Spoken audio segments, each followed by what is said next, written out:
Oscar Piastri and Lando Norris. Two teammates, one team, but now two cars, two mindsets, two completely different approaches to chasing the world championship. Piastri has just rejected the very upgrade that helped Norris win at Silverstone.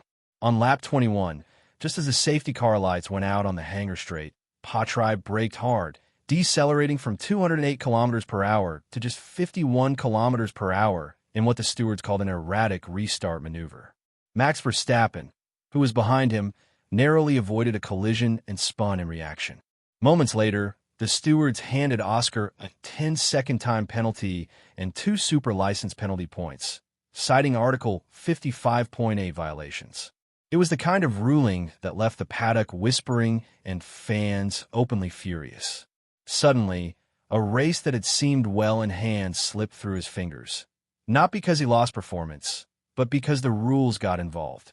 What happened at Silverstone didn't just alter the outcome. It came on one of the sport's most symbolic weekends. The 2025 British Grand Prix marked the 75th anniversary of Formula One's first World Championship race at Silverstone, held in 1950. And while most headlines focused on the McLaren battle, it was also the day Nico Hülkenberg finally claimed his first podium after a record-breaking 239 race starts. And that's where things got interesting. McLaren had recently introduced a revised front suspension aimed at improving corner entry and front-end feel, a setup that Lando Norris had embraced fully. He's now won 3 of the last 5 races since adopting that system and described the new setup as key to regaining the front-end confidence he'd been lacking. But Piastri, he took one look at the data and said no. This wasn't emotion, it wasn't ego.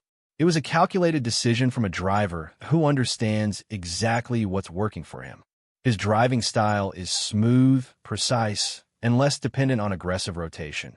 The kind of style that thrives on consistency. In his own words, if it was just all benefits, I would be putting it on with no questions asked. I've not really struggled with that kind of particular feeling. That's not defiance. That's clarity. Andrea Stella, the team's principal, admitted the setup split might persist for the rest of the season, saying, "For Oscar, he has always been in a good space.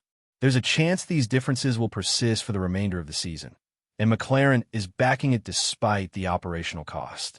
They've confirmed that both suspension configurations will remain in use for the remainder of the season, essentially running a split development strategy across both cars. That decision is virtually unheard of in modern Formula One, especially during a championship fight. The fallout from Oscar's penalty came to a head during his pit stop on lap 44, where he served the full 10-second penalty. Norris pitted just 1 lap later on lap 45, rejoining ahead with a lead of approximately 6 seconds. It was in that brief window, just 2 laps, that the race changed hands for good, and the stakes couldn't be higher. After Silverstone, Piastri leads with 234 points, followed closely by Norris at 226, a razor-thin 8-point gap between teammates. Meanwhile, McLaren sits on 460 points in the constructors' standings with a commanding 238-point lead over Ferrari's 222. That margin leaves no room for missteps. 1 pit stop error, 1 DNF, 1 wrong call in wet conditions, and the championship could swing instantly. This isn't just about upgrades anymore. It's about control. What's striking is how quietly Piastri has responded. He hasn't lashed out. He hasn't played the victim. He's simply moved forward, trusting that his car, his setup, and his driving will speak for themselves. In a sport where upgrades are often treated like lifelines, Piastri is showing what it means to trust the tools you already have. Meanwhile, Norris has been equally composed, pointing not only to the mechanical benefits of the upgrade, but to his mental reset as a key to his recent success. "I felt more confident with the front end lately," he said. "But that's also down to my mindset, not just the suspension." Mercedes, meanwhile, offers something Verstappen may secretly crave: a new challenge. A way to prove he's not just Newey's creation, not just Red Bull's golden boy, but a true all-time great like Hamilton who can win in any car. The downfall of any leader in a sports team is when he gets carried away with his own ego. And Red Bull's boardroom knows it. They're staring at spreadsheets that scream a painful truth. Without Max, they're midfielders with an energy drink label. Their only options: give him everything and risk losing their identity, or let him go and lose everything. Because once you admit your driver is bigger than your team, you've already lost. Even considering putting Verstappen's name in the title means Red Bull is waving the white flag. It sets a precedent that will haunt them. What happens in the next contract? What if Max wants to choose his teammate? Design a car? Run the race strategy? You've already shown you'll do anything to keep him. The 2025 season is slipping away. Mercedes, Ferrari, and McLaren are closing the gap.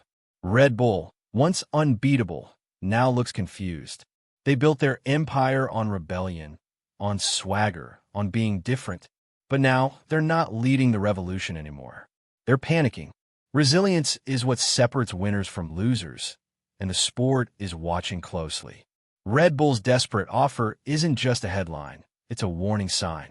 In trying to keep Verstappen, they may lose everything else: the team, the culture, the respect. The question isn't whether this move keeps Max. It's whether Red Bull will even recognize themselves by the time it's over.